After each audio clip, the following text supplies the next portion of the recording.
Não! Não! Não! Sexta-feira 13 é uma das franquias mais importantes para a história do cinema de terror, principalmente quando a gente considera o cinema trash, aqueles filmes B. Foi Sexta-feira 13 que estabeleceu a maioria dos clichês que a gente tem nos filmes. E apesar de muitas ideias que tem em Sexta-feira 13 não serem originais, foi ele que estabeleceu essas ideias, muito porque lá nos anos 80 a franquia lançava praticamente um filme por ano e todas aquelas ideias que a franquia trazia ficaram estabelecidas no imaginário popular. Apesar de ter diversos filmes, a maioria dos filmes de Sexta-feira 13 são ruins, são medíocres para baixo, mas são filmes divertidos. Eu, que sou fã da franquia, considero que a franquia tem ali dois filmes mais ou menos bons. Um eu considero muito bom, que é o Sexta-feira 13, parte 6, Jason Lives. Filme que a gente conhece o Jason meio zumbi, o Jason que volta à vida com um raio aos mods de Frankenstein. E tem o Sexta-feira 13, parte 1, filme que a maioria das pessoas acredita como sendo o melhor da franquia. E eu não considero isso. E é exatamente por isso que esse filme vai inaugurar o quadro Consertando Filmes aqui no Bunkernet. Então, sem mais enrolação, se inscreve no canal, curta esse vídeo e vamos começar. Aos mods de Halloween, que tinha sido lançado 2 anos antes, Sexta-feira 13, parte 1, de 1980, começa mostrando um casal de jovens que estavam ali tentando fazer o bem bom quando eles são surpreendidos por uma pessoa. E assim como em Halloween, a gente vai ter aqui, na cena inicial, uma morte em primeira pessoa. De cara, eu tenho que dizer que esse filme aqui, especificamente esse filme aqui de Sexta-feira 13, ele tem muitas trufas quando você assiste ele dublado. Como, por exemplo, o fato dessa primeira morte envolver o Barry, que é o cara, e a Claudette. Sim, eles traduziram o nome da moça para Claudette. Barry! A Claudette. Bem, Claudette e seu parceiro foram mortos ali no ano de 1958 e esse desastre fez com que o acampamento Crystal Lake, que era onde eles estavam, eles eram monitores ali daquele acampamento, fosse fechado. Ele fechou ali, tentaram reabrir anos depois, mas nunca dava certo, parecia que era um lugar amaldiçoado. E aí o filme ele dá um skip, ele pula lá para os anos 1980, quando estão tentando novamente abrir o acampamento Crystal Lake. Já que nos anos 80, a primeira personagem com quem a gente vai ter contato é a Annie.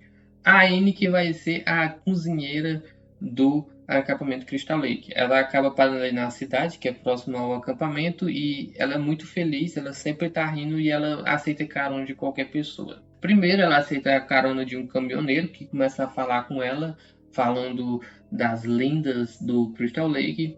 Esse caminhoneiro deixa ela no meio da estrada, depois ela aceita a carona de uma pessoa muito misteriosa que não aparece o rosto. Depois a gente vai ver que essa pessoa muito misteriosa que não aparece o rosto acaba assassinando a Annie. Não! Não! Não! Já que nesse acampamento a gente vai ter um grupo de jovens que chega lá para serem os monitores. São jovens que são meramente para a trama rolar. Porque a protagonista desse filme aqui vai ser a Alice.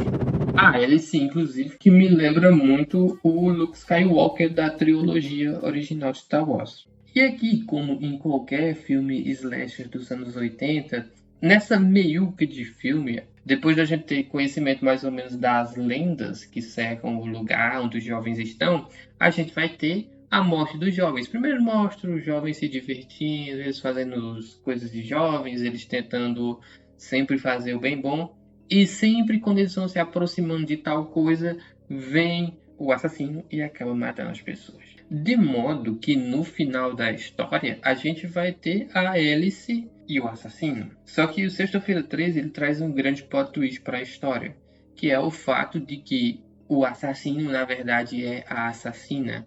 Porque quem assistiu os filmes posteriores de Sexta-feira 13, que estava acostumado com Jason, um cara muito forte que poderia pegar uma pessoa e jogar ela a uns 5 metros de distância, vai se surpreender quando descobrir que em Sexta-feira 13, parte 1, o assassino é, na verdade, a Pamela Voorhees, a mãe do Jason Voorhees. E assim, apesar disso ser um filme de terror que não prega exatamente mostrar a realidade, eu me perco muito no filme quando mostra que a Pamela Voorhees é a assassina. Porque ela claramente faz coisas ali que seriam impossíveis de uma senhora de 60 anos fazer.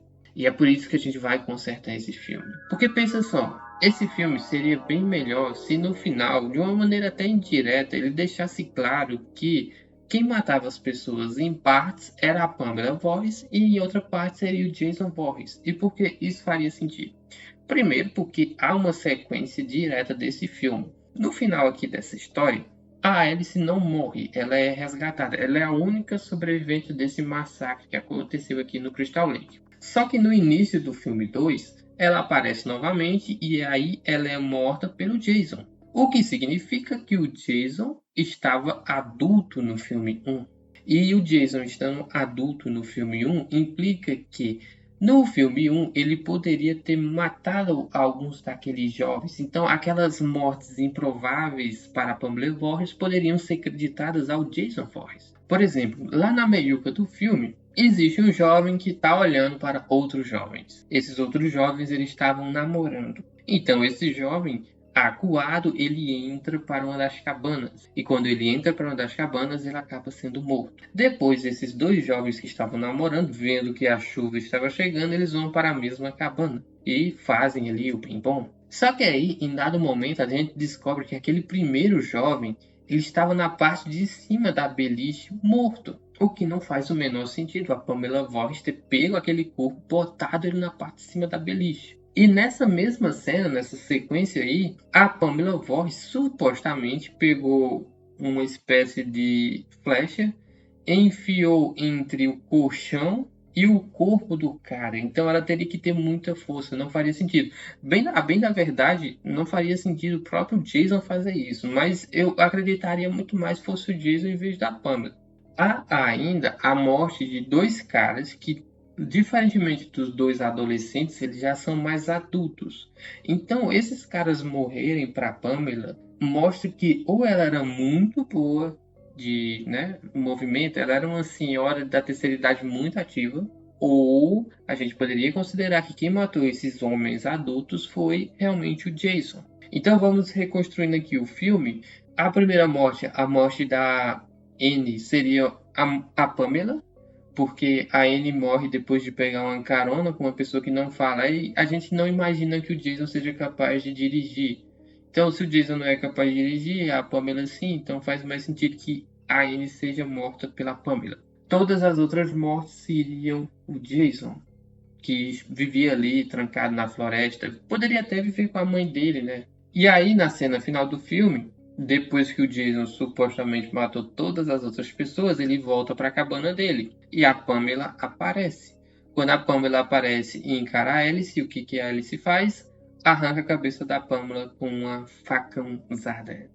Aí, pro filme ser coeso, eu acredito que numa dessas lutas, o Jason teria que acabar se machucando ali um pouco. Porque o final do filme mostra que a Pamela, ela luta contra a Alice corta o pescoço da Pamela. Então, se o Jason não tivesse machucado, ele fatalmente iria pegar a Alice. Só que aí, como ele se machucou em uma das lutas lá com um dos caras que são mais adultos, ele não teria essa força toda. Lembrando que o Jason do primeiro ao quarto filme é um ser humano. É um ser humano que uma força acima do normal? Sim, mas é um ser humano. Então, ele machucado, sei lá, desmaiou, ficou ali, né? A Alice pega o barquinho, vai pro meio do lago Crystal Lake, onde ela tem aquele pesadelo com o menino Jason pequeno, mas que no final ela seria resgatada. Então, eu não sei o que vocês acham, mas eu acho que assim, se conseguissem produzir bem esse filme, mostrar que na verdade tinha o Jason ali, pra mim, pelo menos, deixaria o filme muito melhor, porque quando eu penso que a Pamela Voorhees, ela matou dois caras adultos, dois adolescentes, ainda pegou um desses adolescentes e botou no segundo andar de uma beliche, eu começo a pensar que tudo isso ali era mentira. Eu não consigo pensar que era real. Você acredita? De qualquer forma, eu acho que assim o filme ficaria melhor. E é assim que eu encerro o primeiro Consertando Filmes. Deixa aí sua opinião se você chegou até aqui. Você acha que esse filme ficou melhor agora? Ou acha que ele é tão ruim quanto o original? Ou você nem acha que o original seja ruim? Deixa aí seu comentário. Eu peço que você curta esse vídeo, se inscreva no canal. Se você não gostou, pode até discutir. Mas veja esses outros vídeos que estão aparecendo aqui na tela. E até a próxima.